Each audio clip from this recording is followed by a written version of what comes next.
This is Killer Innovations, a show about ideas, creativity, and how you can innovate.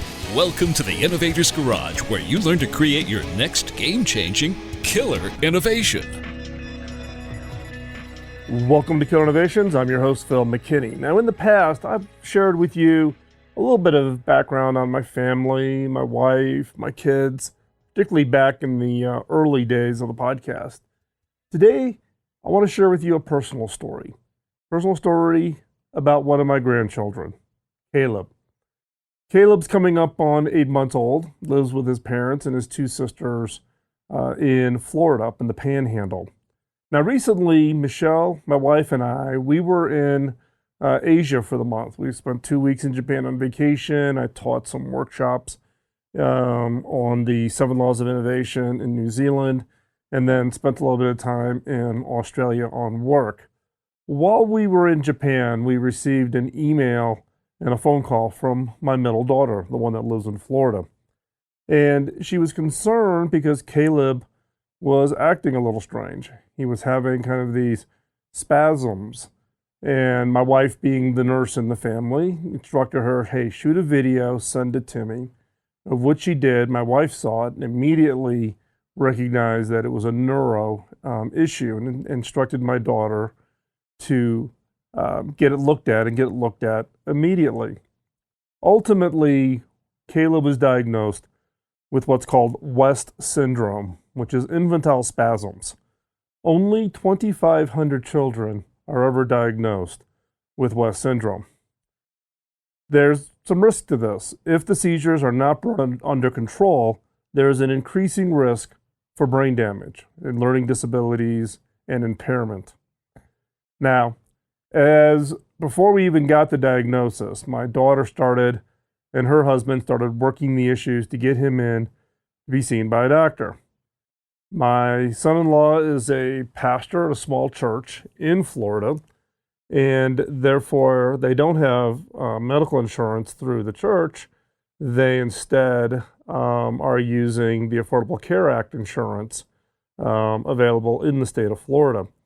Challenges started to show up right away in the fact that for him to be looked at by a specialist, the only hospital that took ACA insurance was more than 4 hours away. And when they called to get the appointment to get him evaluated, it was a 5-month wait before they could get the appointment. In the meantime, my wife and I were more than a little stressed. We were still in Asia, but having daily phone calls back to the States as all of this was unraveling. Just as we were coming back into the States, Caleb came down with a fever and suddenly was having a significant number of these infantile seizures. Literally the head movements, etc. So they took him to the hospital that evening and immediately recognized that there was something more than a local hospital or the emergency room could handle. And they arranged for him to be transported by ambulance 4 hours to the hospital that takes the Affordable Care Act insurance. And as a result of that, that is where we received the diagnosis of West syndrome. Again, it's an extremely rare condition. It's extremely can be very debilitating from the standpoint of if it's not caught early. Fortunately, we caught this very, very early. But the obvious result of is after you receive such a diagnosis is what are our options? What drugs, what treatments are available for such a rare condition? And that began a whole series of processes on our part to begin looking at how do you, quote, fix this, right? And I think that's a natural reaction. Something's broken. Think long and hard about it, break down the issues, and go about trying to, quote, fix this. At the hospital that ultimately, and it's a major university hospital in Florida, great doctors, great hospital staff. Again, this is an extremely rare condition. Only 2,500 children are diagnosed with this. And so it's not like there's a huge amount of options in the whole process here. And needless to say, with the fact that they already have two other children, my 5-year-old granddaughter, 3-year-old granddaughter, and then Caleb at 8 months, they've got 3 kids and trying to keep everything normal and going forward while trying to figure out what to do with regards to the diagnosis of West syndrome for Caleb. A little bit more on West syndrome. West syndrome is they call it infantile spasms. And again, I'm not a medical doctor, but it's kind of along the lines of infantile epilepsy. And through this whole process of now, having a name to the diagnosis and immediately going out to Google and going out to the major medical site and starting to search, there's not a lot of information because it is such a rare condition. What this ultimately, though, then is it dropped us into the world of orphan drugs. Now, orphan drugs are those, drugs or therapies that typically don't get developed because there's too few people who have that condition to make it economically worthwhile. And orphan drugs are what I would call the pharmaceutical industry's version of orphaned innovations. Innovations that are done, but the marketplace is just way too small to make it reasonable for someone to design, produce, manufacture, ship, sell, and support. The market sizing is just way, way too small. And dropping into this world of something that I just knew nothing about with regards to orphan drugs has been an incredible eye-opener as to what is the challenges when you are looking at innovations, technologies, biomedical, whatever, to impact people's lives, but the condition that's impacting a person's life is so small from the standpoint of the people that can be saved. What are your options? What do you do? How does this all work? And let me tell you, this was more than eye-opening for us. I'd heard a little bit about orphan drugs, had never really never dug into it because I don't come from a pharmaceutical background. I don't do innovation work in medical. I did a little bit of work when I was on the innovation board at Roche, working with them on innovating solutions for type 2 diabetes. That was very eye-opening for me, and I enjoyed the 3 or 4 years that I worked with Roche as an innovation advisor on their type 2 diabetes work. But it's not a background I have. My wife, on the other hand, is a nurse. She is spent 25 years of her nursing degree and career as a neonatal intensive care nurse, working with extremely sick preemies in the NICUs at leading hospitals such as Northwestern and University of Chicago and others. But it's also a little different when you can read about it and it's an interesting article in USA Today versus all of a sudden it's impacting your family. And what does that really mean? So, needless to say, we spent a lot of time digging in on what the orphan drugs issue is, the challenges, how it really impacts people's lives. And I've taken a step back and looked at it from a much broader context of what I'm calling orphaned innovations. And when I look back on my career, I've had these challenges around what I call orphaned innovations, just never had a label for it.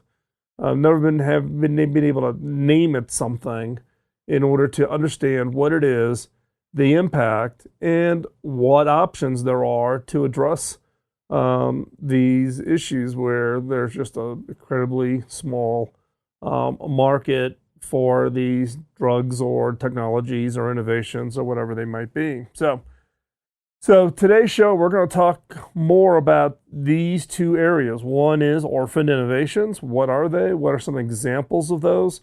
We're going to talk some more about orphan drugs. What does that mean? What I've learned through this whole process. And then we're going to talk a little bit about, so what do we do about this? It isn't just kind of an interesting, here's some facts from a show, but what is it as a society we should be doing when looking at people's impacts and what the role of innovation could play in having a significant positive impact in quality of life. So this is a little bit of a different show than we've done in the past. We're going to get into some personal stories, some personal experiences, some of my family's frustrations, but I hope it is enlightening. So stay right there. We'll be right back.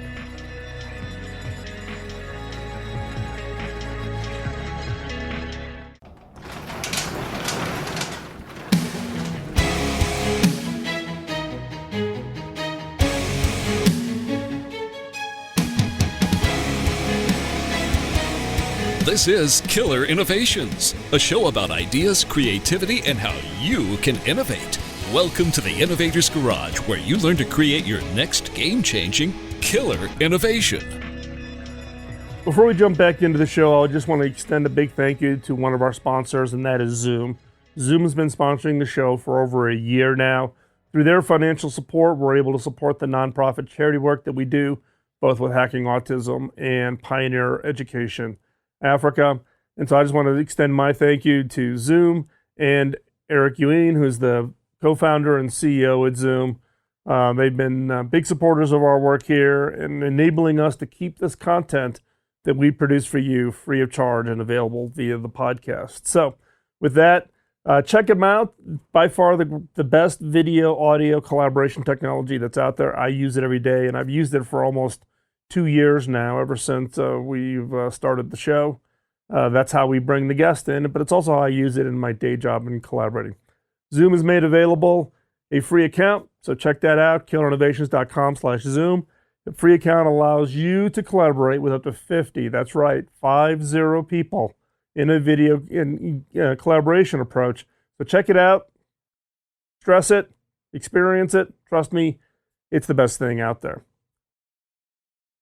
So once Caleb is diagnosed with West syndrome, I wasn't aware of the issues around orphan drugs, but I was aware of the challenges for orphan innovations. Now, this is a new name. I didn't have a name for it when I was experiencing it in my previous career. So let me back up a little bit.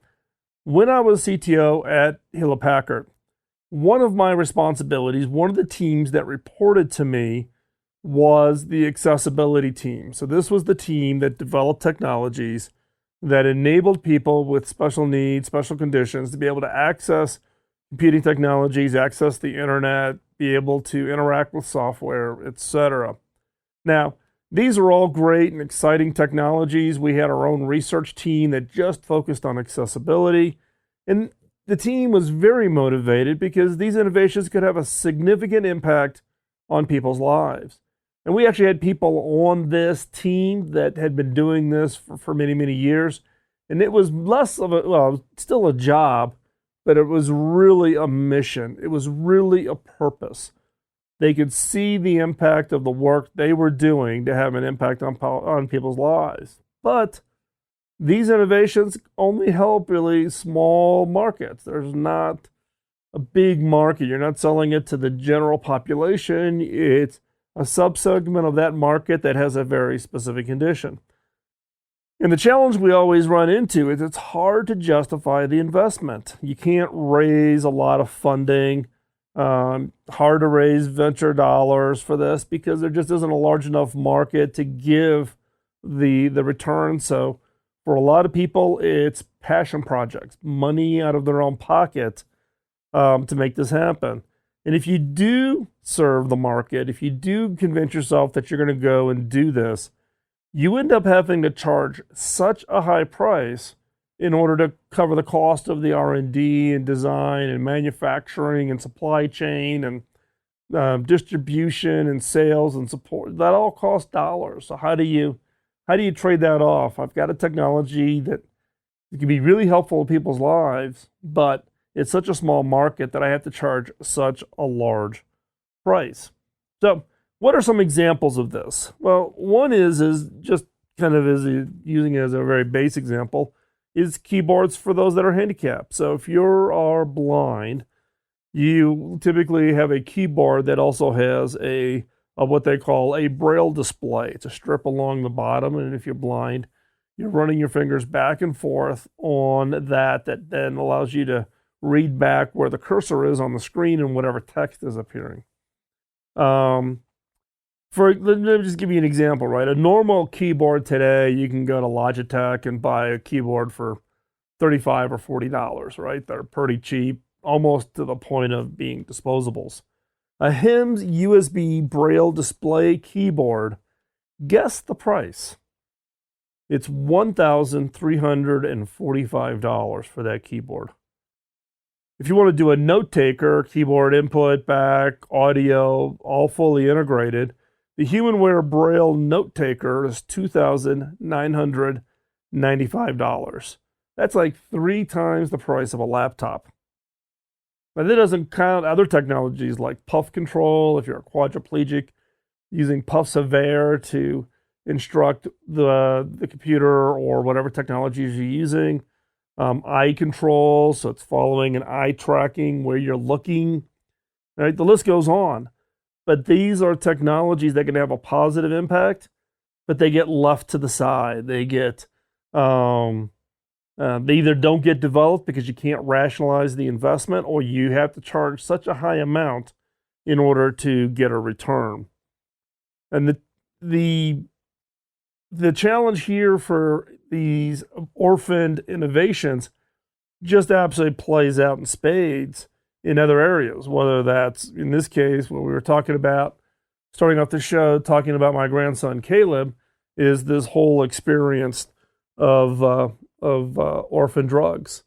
And the part of this challenge of these orphan drugs and these orphan innovations is, how do you justify this investment? How do you get around to actually making these drugs available, having an impact on people's lives, but doing it in a way where it's just not financially out of reach to the people that you want to impact?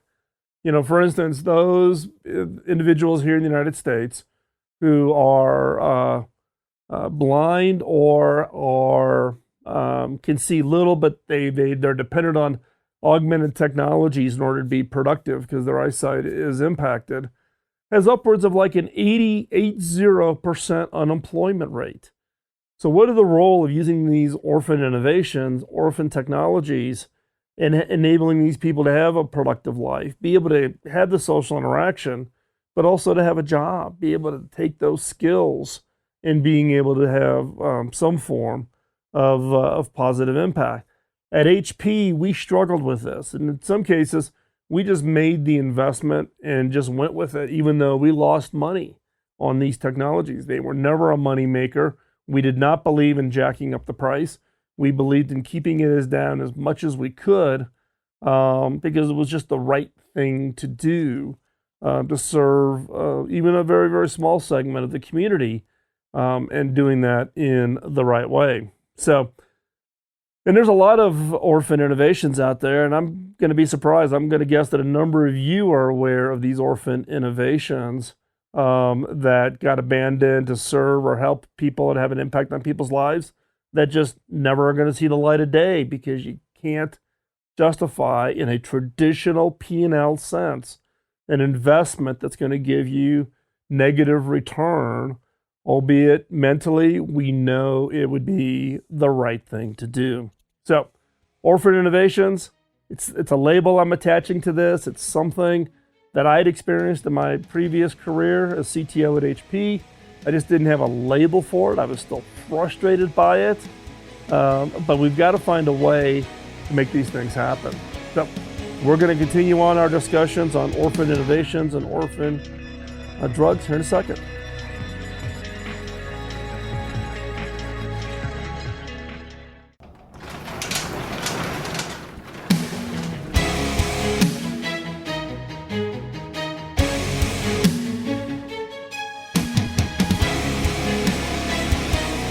This is Killer Innovations, a show about ideas, creativity, and how you can innovate. Welcome to the Innovator's Garage, where you learn to create your next game-changing killer innovation. Before we get started, I just want to say a quick shout out and thank you to HP. HP is a sponsor of this segment of the Killer Innovation Show. They've recently come on as a sponsor, and I greatly appreciate the support. While I was CTO at HP supported some of our work in the nonprofit areas, such as hacking autism, where we would hopefully try to address some of these orphaned innovations for technologies to help people that were specifically on the autism spectrum. They also help some of our other charity work, such as Pioneer Education Africa, which is teaching creativity, innovation, raising the bar on education in Rwanda, Africa. So again, thank you, HP. If you're out looking for some new technologies, new laptops, check them out. The new EliteBook 360, which I am now using, and I'm carrying it every day. Phenomenal product. Z2 Workstation is here in the studio, does all the streaming and video work here. And we have an HP Slice, which acts as the collaboration platform here in the studio for running Zoom. So check them out. You can go to killerinnovations.com/HP and check out all the latest deals and latest technologies that they're offering. When I got dropped into the orphan drug world, which I had no experience or expertise in, I uncovered what's called the Orphaned Drug Act, signed in 1983. It was basically to encourage drugs and treatments for diseases that have less than 240,000 individuals that are diagnosed with it. It's been ratified in the US, Europe, Australia, Japan, and now probably many other countries also. So the Orphan Drug Act, or sometimes referred to as ODA, has certain incentives. So for instance, if you are a pharmaceutical company, you have certain incentives to do work in drugs that have a very small market. So for instance, a 50% tax credit for development, 20-year carry forward on your tax credits. You get your FDA fees waived, which can be multiples millions of dollars. And the most important thing is you get a 7-year market exclusivity from the date of FDA approval. All with good intentions. Sounds great, right? This was put in place in order to try to address the fact that pharmaceuticals were not doing any work in the drugs that would help these people that were in these kind of orphan categories, diseases that just don't have a lot of people that are impacted by it. So, all good intentions. Now, with all good intentions, you got to be careful of what? The unintended consequences. And in the case of the Orphan Drug Act, there are a lot of abuses. Let's take, for instance, ACTH, which is a drug to treat West syndrome, which is what my grandson, Caleb, has. Now, this drug has been around since the 1950s, right? It's been around forever. But by having a pharmaceutical company flagging it for use for Wests, which is a rare condition, the drug company got exclusivity for its use for the 7 years since the FDA approval. Even though it was an old drug and they didn't do really any R&D work in it, they found that drug, applied it to West syndrome, attached it to West. They got 7-year exclusivity, which means the FDA will not approve any other drug or any generic for that drug to serve that condition. So the drug company got a 7-year exclusivity. Now, again, they didn't really do any real R&D. They just took an existing drug, got it flagged for treatment for a rare condition, and they secured the exclusivity. Great. It's a great deal. Now, you may be thinking, hey, they had to test it, didn't they? They had to validate it. Did you know that only 32% of drugs that qualify for orphan status go through any kind of double-blind test, which is normal for non-orphan drugs? Only 32% go through full testing. Now, they would argue that because the condition is so rare and there's so few people, there aren't enough subjects to do a full test. I don't know about that. But look, only 32%, so they don't even have the cost of doing the full double-blind test that normally is done with the FDA. Now, this is just one example. It's the one example that's most personal to me because I am now up to my armpits understanding what this whole orphan drug world is all about. Now, there are thousands of examples of these abuses when it comes to orphan drugs. So how much is this abused, right? We talked about the fact that they get exclusivity. So what do they do with this exclusivity? Let's take, for instance, ACTH. Again, this is just one of a handful of drugs that are used to treat West syndrome, which my grandson has been diagnosed with. ACTH in the U.S. costs $23,000 per vial. You heard that right. $23,000 per vial. While in the UK, that same drug costs $5 per vial. Yep. $23,000 per vial in the US, $5 per vial in the United Kingdom. Something wrong there, isn't it? Particularly given the drug's been around since the 1950s. It's not like it's a new drug that had to be invented from scratch. Now, Kayla's treatment with ACTH was estimated to be in the neighborhood of $60,000, of which insurance will not cover. So even though we have insurance is the Affordable Care Act insurance, this drug and many other drugs are not covered under those plans. So if you are an individual that doesn't have financial means to have private insurance, and even private insurances from corporations, many of them will not cover this drug. Now, in our case, my family, we are fortunate. I've been very fortunate. I've been blessed with my career. We've got this covered. But I think about all the people out there who don't. The drug that can help them, the drug that can save them, particularly with these rare conditions with orphan drugs, are just left out there to fend for themselves.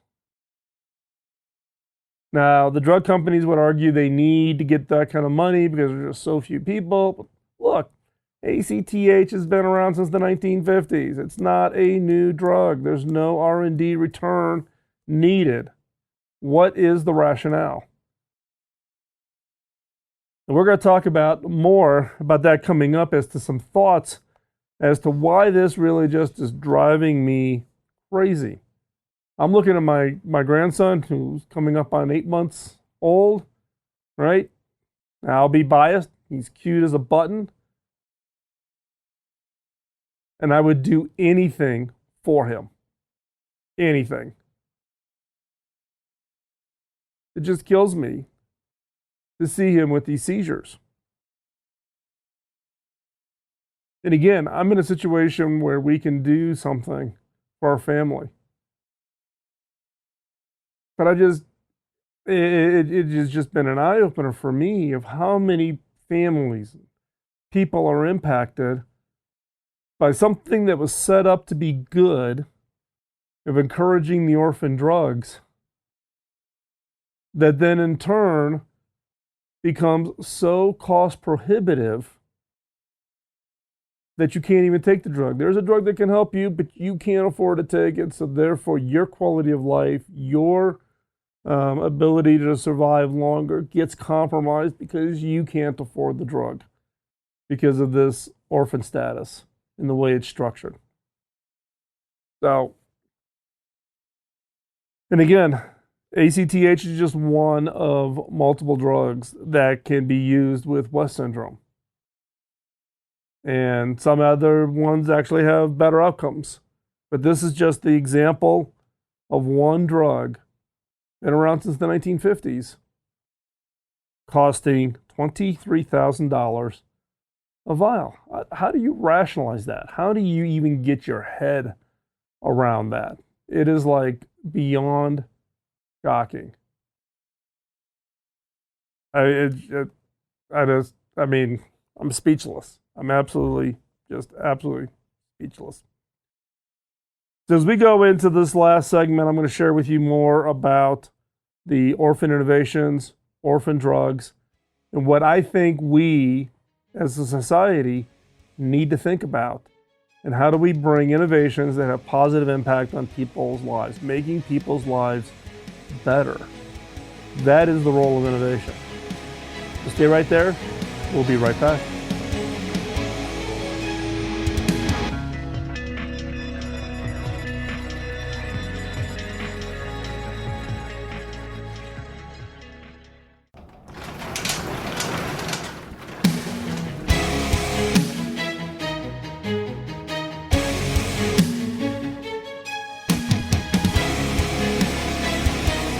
This is Killer Innovations, a show about ideas, creativity, and how you can innovate. Welcome to the Innovator's Garage, where you learn to create your next game-changing killer innovation. While companies and investors need to be rewarded for the risk of R&D innovation, we need leaders who bring ethics and morals to their business, to the industry, and to society as a whole. There's a current Wall Street requirement that the number one and only one focus of all public companies are to the shareholders, not to the employees, not to your customers. CEOs and their boards are ignoring the common good that can be delivered. We talk about it, we give it lip service, right? Legally, they cannot consider others as equal or more important than shareholders, unless, of course, they organize under what's called a B Corp or some similar structure. So the large corporations out there are required to put shareholders and shareholder return as number one. Now, yes, incentives do help encourage and fund research in areas that would normally be ignored. But we need to be aware of unintended consequences. We need to change the thought processes of CEOs and boards, particularly in areas like pharmaceuticals and orphan drugs. How do you rationalize what gets charged for a drug when there's minimal to no R&D involved? If there was a significant amount of R&D, you could kind of get your head around it, maybe. But when a company takes a drug that's been around since the 50s and applies it, but puts it through FDA approval, so they get the 7-year exclusivity, and therefore there's no constraint on what they can charge for those, for the exclusivity, because nobody else can compete with them. So therefore, they can charge unbelievably large amounts. I would argue that we as companies, as organizations, we need to think differently in these areas of orphan innovations, whether it's braille keyboards, screen readers, puff controls, accessibility technologies, other things that any of us do that can have a positive impact on people's lives. And then we as a society should give them credit for that. We should acknowledge that. We should thank them for that. Rather than looking at our pension fund and saying, wow, that company didn't give us such a great return because they gave away some stuff. And therefore, the stock price is depressed, right?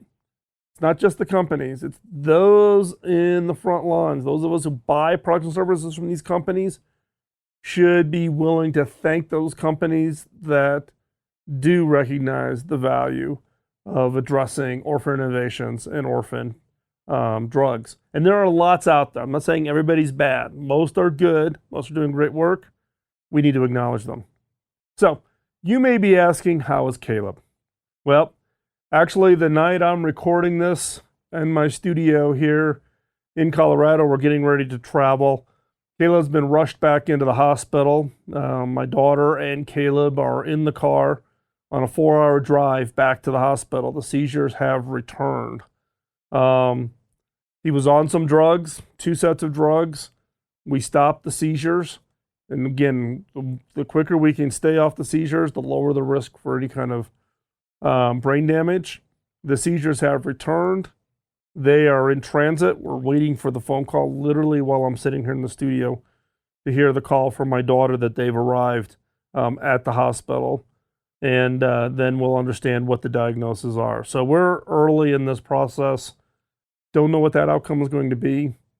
Over the next few months, we will be spending more time in Florida as a way to support our kids and our grandkids. We have a major checkup here in 3 weeks, so we'll know more.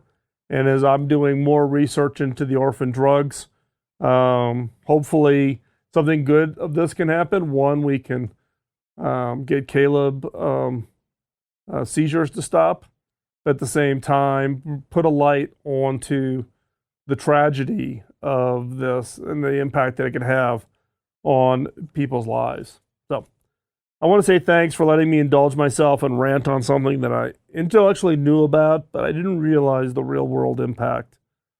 I would ask each of you to think about what you could do to help with Orphaned Innovations, to help others in need when there may not be a market return for your efforts. If we all help a little, it starts to add up, and it starts to add up pretty quickly. And I appreciate the flexibility you've given me here in today's show to be personal, to share with what we're going through as a family, to share what Caleb is going through at 8 months. I can't even imagine what he's feeling, what he's sensing. It's just heartbreaking to watch him with the seizures he's having. And you get 8 months, you can't communicate with him. So I appreciate you giving me the flexibility to listen to me and share my frustrations. Thanks for taking the time today to join us in the discussion. Check out the show notes. I'll have some links to some articles on the whole orphan drug situation. One particularly good one from the National Institute of Health, where they've done a study on the impact of the Orphan Drug Act. We'll post those links, so check that out over at killerinnovations.com. Follow me over on Twitter, Facebook, LinkedIn, and Instagram. You can find all the social media links at the top of the show site over at killerinnovations.com. If you have a topic, questions, or feedback, for instance, on today's show, you can post it over in the comments over at killerinnovations.com. You can drop me an email at phil@killerinnovations.com, or just post your comments on any of the social media spaces. Love to hear your thoughts. Appreciate the support, and I'll keep everybody updated as we try to navigate this medical situation, and hopefully try to unlock the value from orphaned innovations that can have a positive impact on people's lives. And how do we need to think differently about that? I'm early in my thinking. Would love your input and thoughts, so drop me a note. And with that, we're going to talk to you next week here on Killer Innovations. You're listening on the BizTalk Radio Network.